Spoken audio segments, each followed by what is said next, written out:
Assalamualaikum warahmatullahi wabarakatuh. Selamat siang, salam sejahtera untuk kita semua. Shalom, Om Swastiastu, Nama Budaya, salam kebajikan. Bapak Ibu hadirin semuanya, perkenalkan nama saya Nurul Amalia, dan hari ini saya ditemani oleh rekan saya. Saya Anissa Dewi Mentari, hari ini kami sebagai MC dan moderator yang akan menemani Ibu dan Bapak dalam acara Cognoscenti Webinar dengan tema penyusunan SOP Makro dan SOP Mikro dalam SOP Administrasi Pemerintah.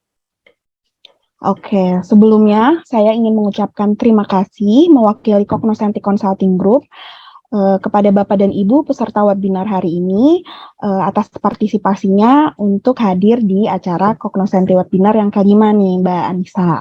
Aduh, udah sering Mbak Kamili ya. Alhamdulillah.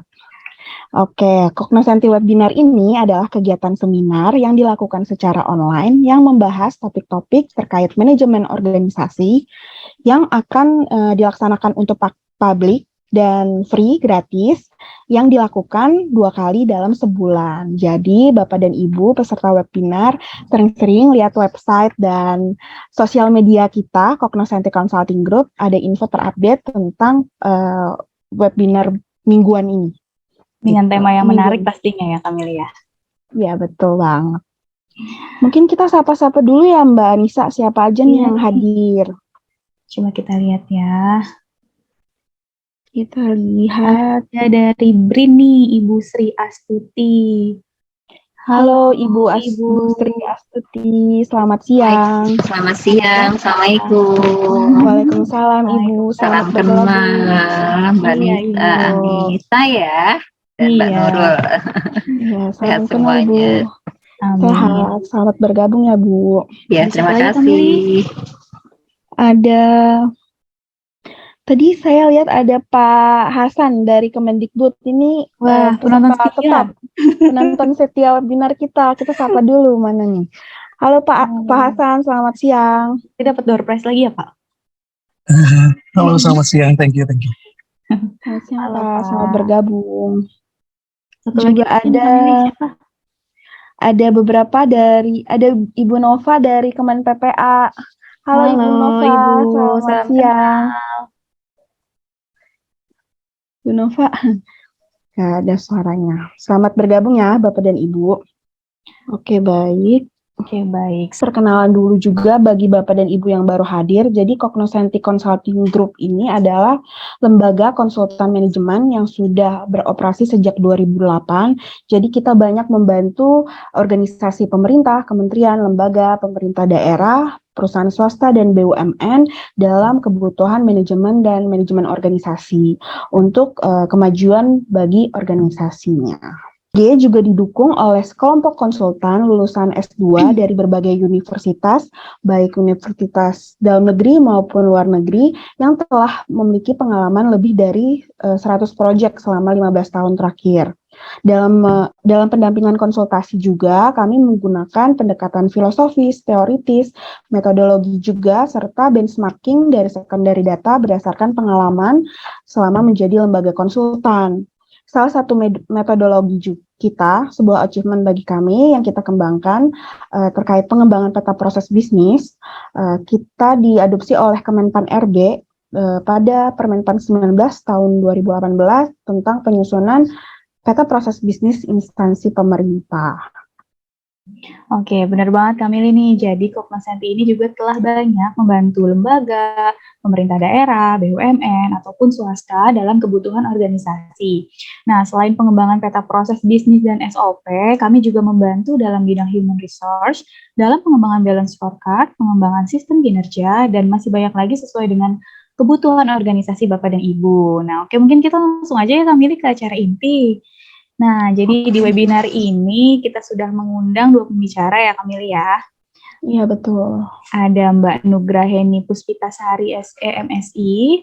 Mbak Ita ini merupakan salah satu senior konsultan di CCG dan mungkin Ibu Bapak sudah sangat familiar ya dengan Mbak Ita ini. Halo Mbak Ita.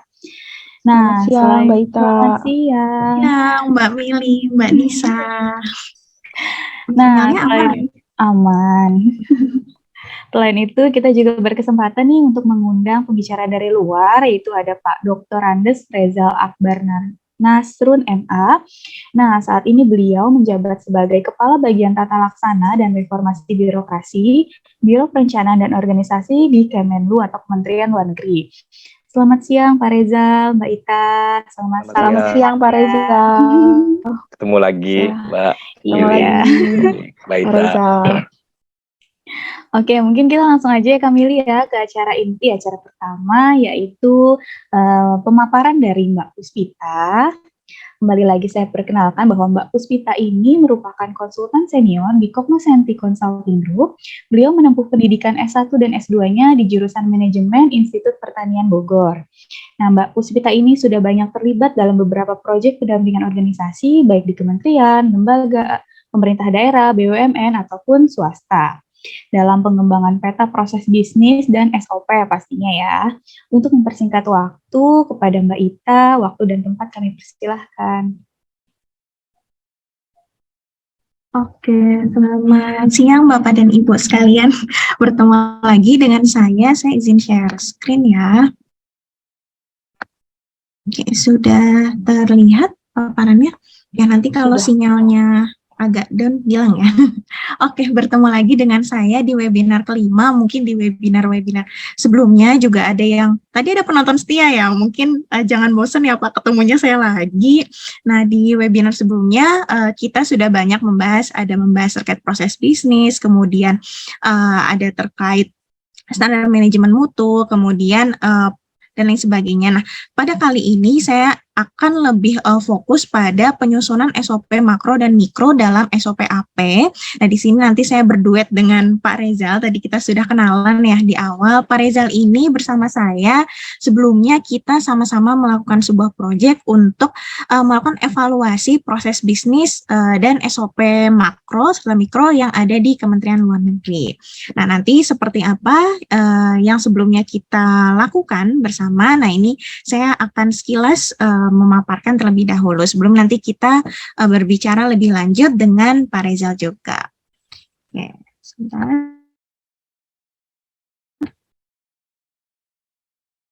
Untuk tema yang beberapa kali ikut mungkin bosen nih ketemu saya lagi gitu. Nah, mungkin yang belum ketemu izinkan saya memperkenalkan diri.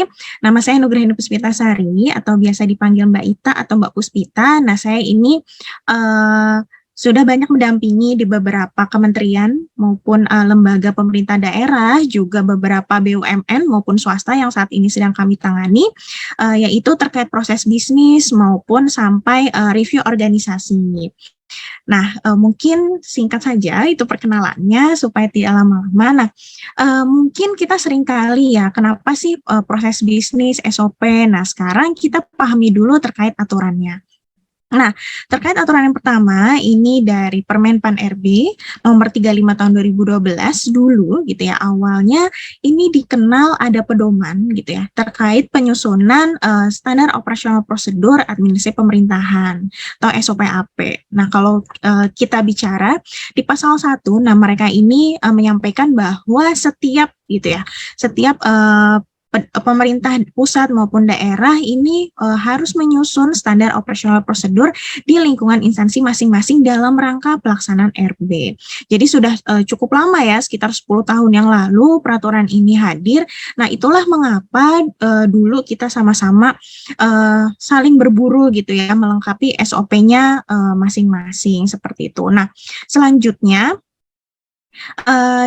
tadi dari Permenpan, nah mungkin ini di beberapa pemerintah daerah ya ada juga yang sering gitu kan yang saya temui di beberapa pemerintah kota, pemerintah kabupaten. Nah, di sini ada yang menggunakan Permendagri nomor 52 tahun 2011 terkait SOP di pemerintahan provinsi. Nah, bedanya apa sih antara dua peraturan ini ya? Nah, dua peraturan ini hakikatnya sama Bapak dan Ibu, hanya kalau kita baca lebih lanjut itu membedakan dari segi simbolnya saja. Mungkin kalau yang di pemerintah daerah itu ini ya, misalnya dia mengacu dengan Permendagri, nanti akan ada simbol-simbol yang lebih banyak. Tapi biasanya kita itu menggunakan Permenpan 35 tahun 2012 dan keduanya ini sama. Oke, saya lanjut. Nah, ini ya terkait Permendagri tadi. Nah, lanjut lagi, tadi kan 2011, 2012 gitu ya. Sama-sama nih kita dalam instansi pemerintahan ini diwajibkan untuk menyusun pedoman kerja kita. Nah, kemudian di tahun 2014 lahirlah undang-undang terkait administrasi pemerintahan. Nah, di pasal 7 ini sama ditekankan lagi bahwa kita gitu ya, selaku pejabat pemerintahan ini memiliki kewajiban, di sini saya ya highlight, dalam menyusun standar operasional prosedur sebagai pembuatan keputusan atau tindakan. Jadi Bapak dan Ibu, ketika Bapak dan Ibu misalnya nanti ditanya melakukan sesuatu kegiatan, kemudian ditanya sama pemas SOP-nya, mana dasar Bapak Ibu melakukan kegiatan, nah itulah yang harus tertuang dalam SOP tersebut atau standar operasional prosedur. Nah, kemudian saya lanjut.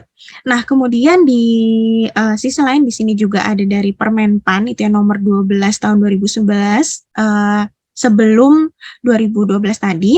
Nah, di sini ada pedoman terkait penataan tata laksana, yaitu bisnis proses. Nah, ini kalau kita lihat sebetulnya di kementerian atau lembaga pemerintah daerah ini dianjurkan gitu ya membangun dan menata tata laksana dalam rangka memberikan dasar yang kuat dalam penyusunan standar operasional prosedur. Jadi, nah disinilah kita awal mula dulu ya terkait bisnis proses itu sendiri.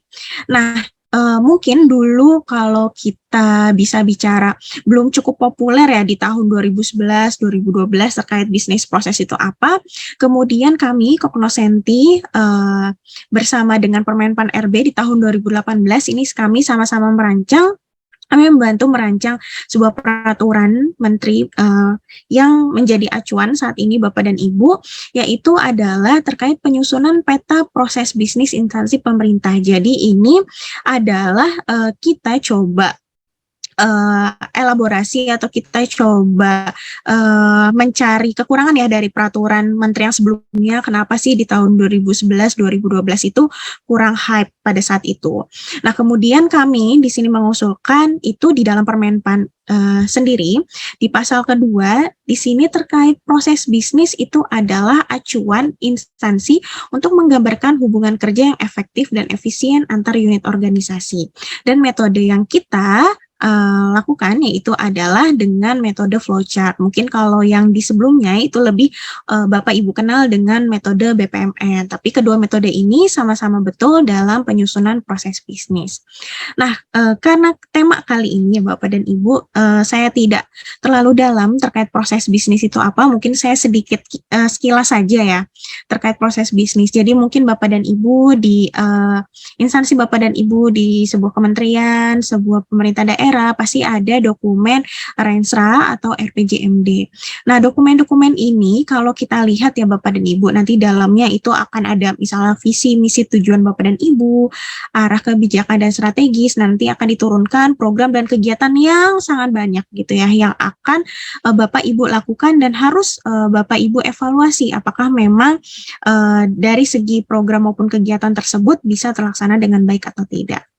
Nah, banyak gitu ya kita melakukan kegiatan-kegiatan, misalnya program dalam hal ini, misalnya saya ambil contoh di sebuah proses pendidikan, misalnya ada sebuah program gitu ya terkait pendidikan, nah kita akan sangat banyak gitu ya perlu mengatur bagaimana sih input kegiatan kita, proses kegiatan kita hingga kita menghasilkan lulusan, misalnya contohnya output atau layanan yang kita berikan. Nah, pertanyaannya gitu ya, bagaimana sih Bapak dan Ibu gitu ya, banyak sekali di sini bisa dibilang banyak sekali proses, banyak sekali program gitu ya yang diturunkan dalam Rensra atau RPJMD tersebut, kita bisa memastikan seluruh kegiatan operasional itu berjalan pasti mencapai sasaran. Nah, kita tidak asing gitu ya, mungkin kalau kita bicara bagaimana sih kita melakukannya, seringkali kita sudah punya dokumen nih Mbak, ratusan gitu ya, SOP yang ada kita pegang nih, saya siap memberikannya gitu misalnya, banyak sekali dokumen-dokumen tersebut, tapi gitu ya Bapak dan Ibu, antara dokumen yang Bapak Ibu punya saat ini di SOP dan bagaimana sih Bapak dan Ibu bisa memastikan SOP-SOP ratusan yang ada banyak itu berjalan sesuai dengan misal tadi rencana strategis jangka panjang kita. Nah, itulah jawabannya nanti akan kita lihat sesi selanjutnya setelah ini. Nah, singkat cerita Bapak dan Ibu, di dalam sebuah proses tadi ya, kita kenal misalnya ada kegiatan-kegiatan yang memang kita perlu secara konsisten, misalnya ya, saya melakukan persetujuan selama misalnya 3 hari kerja sebagai pimpinan. Nah, besok lagi misalnya saya persetujuan juga gitu ya, misalnya 3 hari juga. Nah, perlu konsistensi antara kegiatan tersebut. Nah, itulah yang biasanya menjadi misal SLA atau misalnya dijadikan mutu baku gitu ya dari kegiatan Bapak dan Ibu.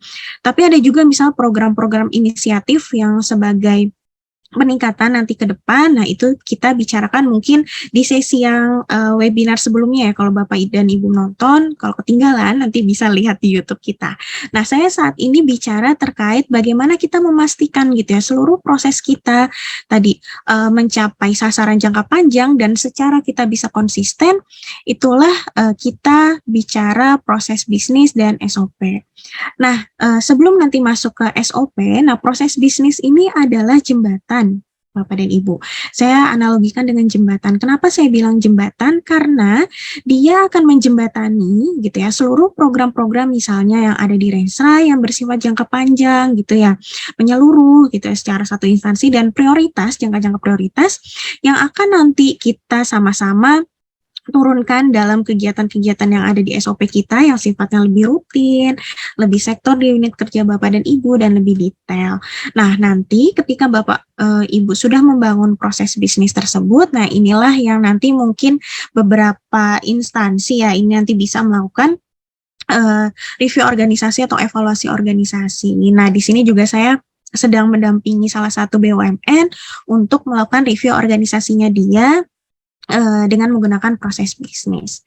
Nah, singkat cerita, saya tidak akan cerita panjang terkait review organisasi. Nah, saya menjelaskan lagi tadi ya, peta proses sebagai jembatan untuk kita sama-sama memastikan seluruh kegiatan operasional kita konsisten tadi ya, kemudian seluruh kegiatan yang rutin, sektoral, dan detail tersebut.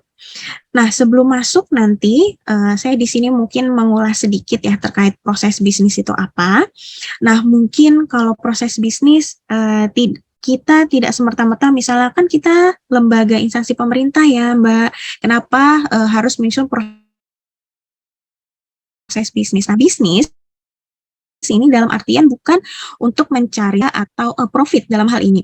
Nah, tapi bisnis ini adalah sebuah proses kegiatan di mana kita merubah input yang tadi banyak, bisa kita ada anggaran, ada sumber daya, dan lain sebagainya. Kegiatan kita bisa menghasilkan nilai tambah. Dalam hal ini kita menghasilkan misalnya pelayanan lebih prima, kemudian misalnya memuaskan masyarakat, dan lain sebagainya. Nah, itulah tadi proses-proses itu yang ada di kegiatan Bapak dan Ibu yang akan nanti dipetakan dalam proses bisnis. Nah, ini yang tadi ya yang saya sampaikan dalam proses bisnis nanti ada 2 metode dan saya tidak mengulas dalam hal ini. Tadi hanya sekali saya singgung di BPMN dan 3 dimensi. Nah, yang ingin saya tekankan di sini adalah dalam case Kementerian Luar Negeri yang saya dampingi ini untuk SOP mikro dan makronya, dia menggunakan metode gambar peta atau flowchart yaitu 3 dimensi. Seperti apa sih gitu ya proses bisnis yang menjadi baseline dari SOP makronya Kementerian Luar Negeri? Nah, inilah konsepnya, yaitu kita kenal ada 4 gambar di dalam sebuah peta proses bisnis. Yang pertama, dimensi yang pertama ini adalah peta proses dan peta subproses. Analoginya seperti folder gitu ya, folder yang ada di laptop Bapak dan Ibu. Jadi kita akan mengelompokkan ratusan kegiatan gitu ya, yang tadi saya sampaikan, ratusan kegiatan Bapak dan Ibu dikelompokkan dalam folder peta proses dan nanti turunnya subproses. Kemudian kita kenal ada peta relasi dan peta lintas fungsi. Nah, peta lintas fungsi inilah yang akan menjadi baseline ya nanti gambarnya seperti ini, dan saya tidak detail dalam hal ini. Nah, nanti peta lintas fungsi ini yang akan selanjutnya kita turunkan dalam SOP. Nah, di sini terlihat ya, pojok kiri atas, di sini ada proses bisnis yang sudah dibangun. Kemudian nanti kita petakan, ada peta subproses, ada peta relasi, peta level N, atau peta lintas fungsinya. Kalau yang Bapak Ibu menggunakan BPMN itu biasanya disebut peta level N. Nah, karena kita menggunakan flowchart, kita kenalnya adalah peta lintas fungsi atau cross functional map. Sebetulnya 2 gambar tersebut sama. Nah, gambar ini yang ada di sisi tengah ya, mungkin sebelah kanan. Nah, inilah Bapak dan Ibu yang akan menjadi baseline nanti kita akan menyusun SOP makro. Dan selanjutnya nanti SOP makro ini yang akan gitu ya menjadi baseline juga dalam SOP mikro. Jadi kita saling terkait gitu ya dalam satu instansi. Nah, ini contohnya nanti ketika Bapak dan Ibu sudah membangun proses bisnis sampai SOP, nanti ini selanjutnya kalau kita bangun ini ya alignment-nya nanti saling terkait dan saling berhubungan Bapak dan Ibu. Jadi nanti kodifikasinya juga Bapak dan Ibu tidak perlu bingung-bingung ini SOP lahirnya dari mana ya, orang tuanya yang mana ya. Jadi kita bisa lihat dari kodifikasi yang ada di proses bisnis. Nah, ini nanti kita petakan dalam satu manual. Mungkin nanti saya lebih teknis mencontohkan untuk Kementerian Luar Negeri.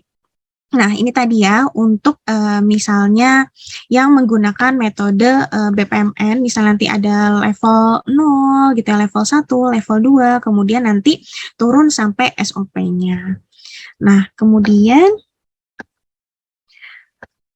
nah, di sini terkait penyusunan SOP makro dan mikro itu sendiri. Nah, di sini kita lihat aturannya mungkin ini cukup lumayan baru ya Bapak dan Ibu terkait pedoman evaluasi pelaksanaan reformasi birokrasi di nomor 26 tahun 2020. Di sini Bapak Ibu bisa lihat bahwa nanti next-nya ya, ketika Bapak dan Ibu sudah menyusun nanti bisa dilanjutkan kepada keterpaduan proses bisnis dan infrastrukturnya. Misal nanti SOP-nya tidak hanya SOP makro mikro yang dalam bentuk misalnya dokumen gitu, nanti bisa dilakukan pembangunan dari segi digitalisasinya atau SPBE-nya. Oke, nah ini lanjut dari aspek pemenuhan di bagian evaluasi RB. Nah, di sini di-highlight. Jadi, ketika kita telah menjabarkan tadi ya peta lintas fungsi atau peta level N, nah ini yang akan nanti selanjutnya ke dalam SOP Bapak dan Ibu. Jadi, tidak berhenti sampai kita menyusun proses bisnis, tapi nanti selanjutnya akan kita perlu lengkapi dengan SOP makro dan mikro.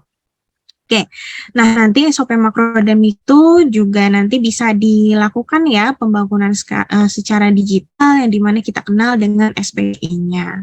Nah, mungkin saya lanjut terkait SOP makro dan mikro. Nah, ini kalau Bapak Ibu baca permenpannya mungkin cukup bingung ya.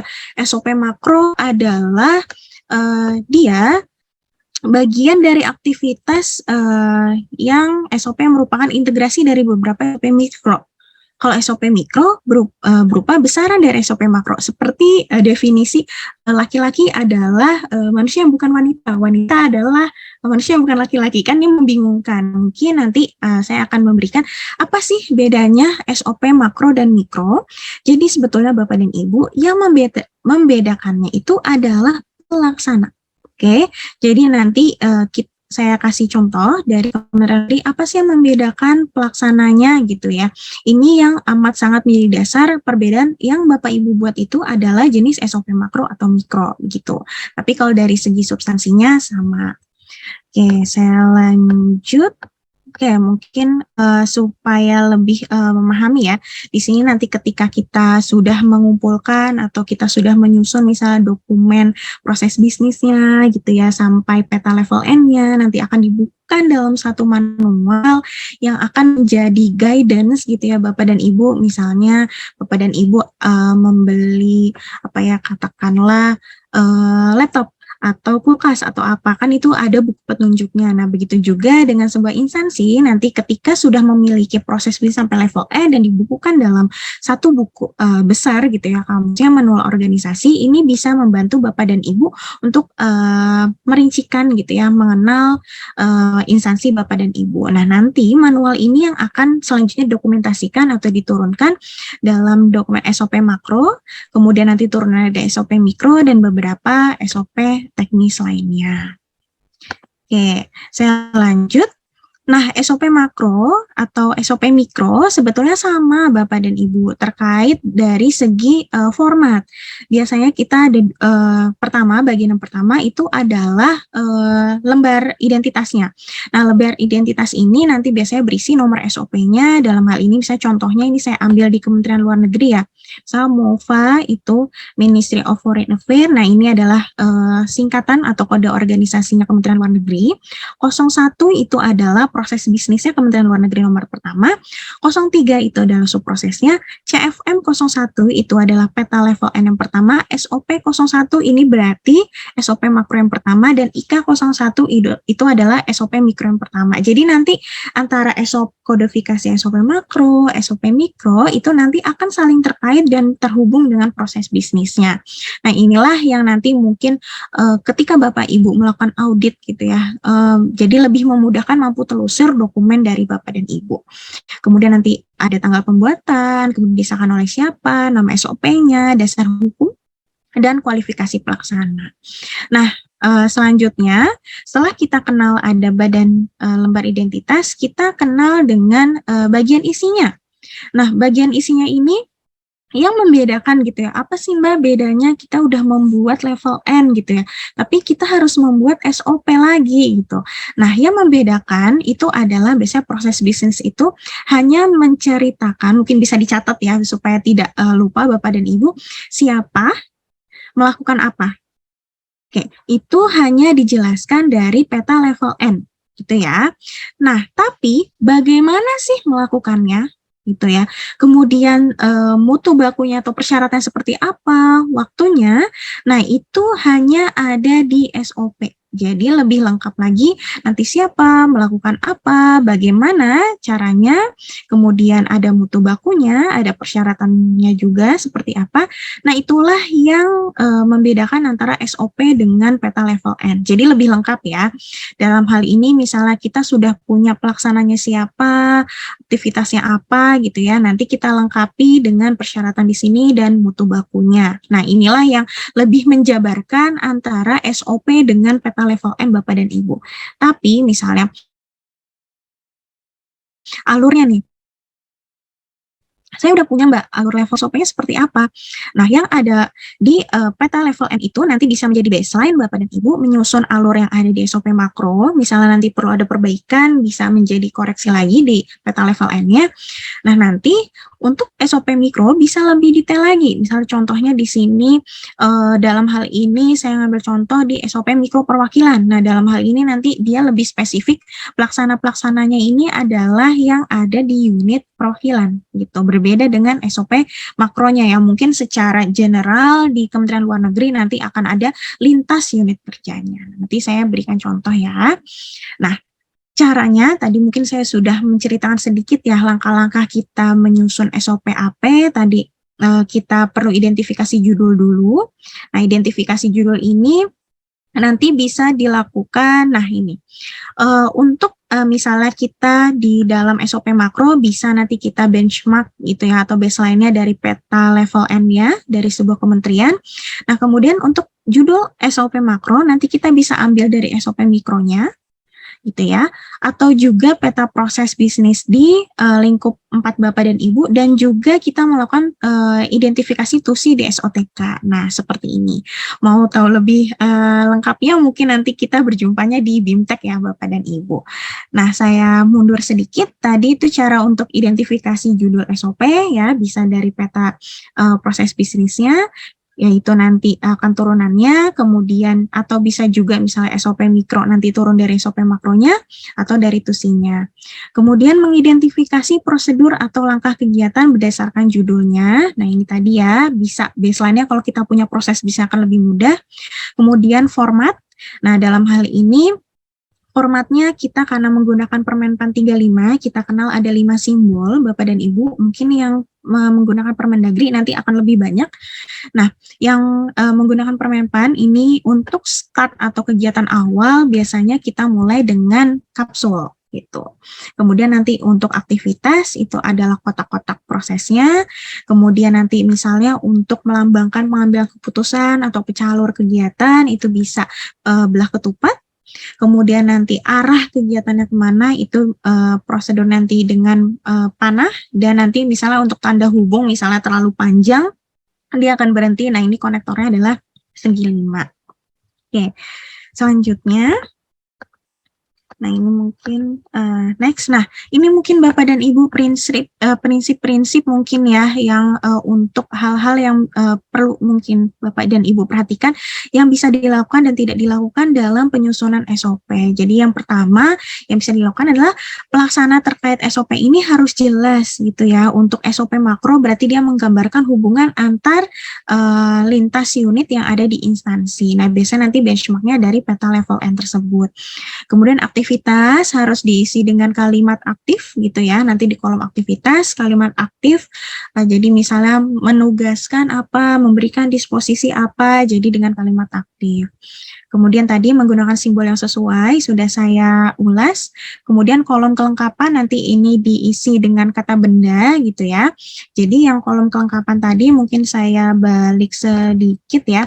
Nanti ini kenapa saya anjurkan diisi dengan kata benda Bapak dan Ibu, misalnya bahan masukan atau kertas disposisi. Nah, nanti ketika diperiksa supaya lebih memudahkan Bapak dan Ibu menunjukkan kepada si pemeriksanya itu tadi. Kemudian prinsip yang kelima adalah nanti jika ada perlu informasi lebih lanjut bisa ditulis di kolom keterangan. Itu fungsinya kolom keterangan. Oke, saya next. Nah, hal yang tidak boleh dilakukan itu yang pertama misalnya isi SOP-nya itu tidak substantif dan terlalu banyak birokrasi. Biasanya nanti misalnya langkah pertama, kedua memberikan disposisi 3, 4, 5 sampai 10 misalnya. Disposisi gitu kan. Kemudian misalnya baru menyusun bahan, kemudian menyerahkan. Jadi dari 10 langkah gitu misalnya hanya isi substansinya itu misalnya hanya 1 atau 2 langkah. Nah, ini sebaiknya dihindari. Kenapa dihindari? Karena fungsi SOP ini yang tadi ya sebagai konsistensi langkah kerja Bapak dan Ibu, dan nanti ketika misalnya Bapak dan Ibu pindah gitu ya dan ada ASN baru nih gitu kan, yang baru apa yang harus saya lakukan itu bisa langsung membaca dan mudah dalam pengerjaannya karena berpedoman dengan SOP kita yang sudah sangat komprehensif itu tadi. Nah, kemudian pihak eksternal ini ditulis dalam kolom pelaksana seperti itu. Nah, ini saya sekilas ya, nanti mungkin akan masuk lebih detail dengan Bapak Rezal gitu ya. Nah, di sini Kementerian Luar Negeri. Nah, sini adalah pada sebelumnya gitu ya, proyek sebelumnya, ini memang Kementerian Luar Negeri itu sudah memiliki proses bisnis sampai SOP makro, SOP mikro. Kemudian kita review gitu ya, dan nanti seluruh dokumen gitu ya, yang tadi saya katakan, nanti perlu didokumentasikan dengan rapi dan baik di dalam satu buku. Nah, ini contohnya buku manual organisasinya Kementerian Luar Negeri. Nah, di sini ada notes. Nah, mungkin apa ya namanya, peraturan undang-undang mungkin belum dikenal istilah manual organisasi. Tapi di beberapa instansi mungkin di BUMN itu ya seringkali dia menyebutnya dengan board manual. Nah, ini sebetulnya sama Bapak dan Ibu. Oke, saya lanjut. Nah, ini tadi isinya. Di dalam manual organisasi itu nanti akan berisi profil instansinya, di sini ya Kementerian Luar Negeri, nanti struktur organisasinya seperti apa. Kemudian nanti di dalamnya akan menceritakan proses bisnisnya, mulai dari peta proses, relasi gitu ya, subproses, sampai peta level N-nya. Dan nanti ini akan menjadi baseline dari Bapak Rezal dan rekan-rekan di Kementerian Luar Negeri yang akan menurunkan ke dalam SOP makro dan mikro. Oke, saya lanjut. Nah, di dalam tadi manual, tadi ya, ini misalnya saya ambil contoh capture 1 di MOVA 341, ini adalah peta level N-nya atau peta lintas fungsinya, yang dimana nanti akan menjelaskan stakeholder atau dinasnya atau unit terkaitnya gitu ya, nanti akan lintas unit kerja di level kementerian, kemudian nanti ini untuk prosesnya. Nah, seluruh penggambaran yang ada di peta proses ini yang akan menjadi baseline dalam penyusunan SOP makro Kementerian Luar Negeri. Jadi nanti pelaku-pelakunya, alur proses kerjanya itu akan sama semua Bapak dan Ibu. Nah, nanti misalnya perlu, kotak yang ini akan lebih rinci Mbak, karena kita harus ada step-stepnya seperti apa. Nah, itu didetailkan dalam SOP makronya Kementerian Luar Negeri. Oke, nah tadi ada gitu ya manual organisasinya dari Kementerian Luar Negeri. Kemudian Kementerian Luar Negeri juga ada satu lampiran gitu. Lampiran ini adalah yang melengkapi gitu ya, melengkapi manual yang sebelumnya yang bercerita sampai peta level N. Nah, di dalam lampiran ini nanti akan rapi gitu ya, isinya ada kumpulan SOP makro dari Kementerian Luar Negeri dan seluruhnya sudah terdokumentasi, sudah baik dan rapi. Jadi nanti kalau misalnya ada pindah-pindah gitu ya, pindah mutasi kerja kemana, jadi nanti yang baru bisa membaca gitu ya dari dokumen-dokumen tersebut. Nah, di sini sudah dirapihkan gitu ya seluruhnya. Nah, ini saya ambil satu contoh untuk SOP makronya, ini ada lembar identitas gitu ya. Nah, ini bisa kita lihat dari segi kodifikasi ini kita sudah tahu, oh peta proses yang pertama, subproses yang pertama, ini peta level N yang pertama gitu ya, SOP makro yang pertama, seperti itu. Nah, di sini nanti akan ada misal kualifikasi pelaksananya, harus memiliki pemahaman seperti apa, dasar hukumnya, nah ini lengkap di lembar identitasnya. Kemudian untuk, nah ini alurnya, wah ribet ya Mbak, detail kecil ya gitu misalnya. Di sini saya sedikit zoom. Nah, di sini kita bisa lihat bagaimana hubungan misalnya Kementerian Luar Negeri dengan kementerian-kementerian lain, dan kemudian antara misalnya ada Biro Hukum Administrasi, kemudian misalnya ada Dijen HPI, kemudian direktorat lain. Nah, ini adalah level untuk kementerian. Jadi sama persis dengan peta level N-nya, tapi nanti ketika kita perlu membreakdown kegiatannya lebih detail, itu nanti kita turunkan lagi dari peta level N-nya. Jadi lebih mudah nanti menyusunnya Bapak dan Ibu. Kemudian nanti ini ya, kelengkapan, waktu dan outputnya. Nah, seperti apa sih nanti mikronya gitu ya. Nah, ini saya sedikit memberikan gambaran, contekan sedikit ya. Ini adalah contoh alignment SOP makro dan mikro. Nah, ini saya ambil contoh di mikro perwakilan. Jadi untuk yang sisi sebelah kiri ini adalah tadi peta level N atau SOP makro yang ada di kementerian.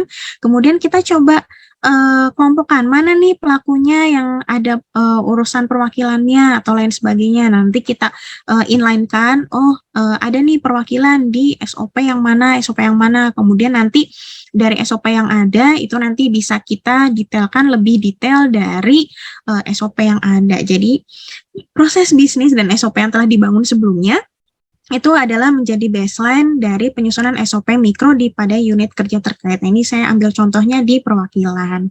Seperti itu. Nah, ini untuk SOP mikronya sama, masih ada lembar identitas, kemudian nanti kodenya ya ini ada ditambah IK gitu ya, 01. Nah, itu untuk kode SOP mikronya. Nanti silahkan Bapak dan Ibu di setiap instansi kan biasanya ada kode-kode. Nah, ini yang kita menjadi contoh gitu ya. Jadi ini saling terkait antara proses bisnis, SOP makro, SOP mikro dari segi kodifikasi. Oke, saya lanjut. Nah, ini ya. Nah, untuk pelaksananya ini lebih fokus pada perwakilan. Kenapa saya bilang? Karena ini adalah mikro Bapak dan Ibu. Yang tadi saya bilang ya, bahwa SOP makro itu kita bisa lihat dari pelaksananya gitu. Dia lintas unit kerja. Tapi mikro itu bisa fokus pada unit kerja Bapak dan Ibu. Nah, kalau dari segi misalnya simbol, cara penulisan aktivitas dengan menggunakan misalnya di sini kalimat aktif, kemudian kata benda dan lain sebagainya masih sama semua. Mungkin seperti itu Bapak dan Ibu supaya tidak bosan ya dengan saya. Nanti mungkin kita akan lebih interaktif dari sekarang di sesi selanjutnya. Mungkin untuk sesi kali ini saya kembalikan ke moderator. Oke, terima kasih Mbak Ita atas materi yang sangat menarik tadi.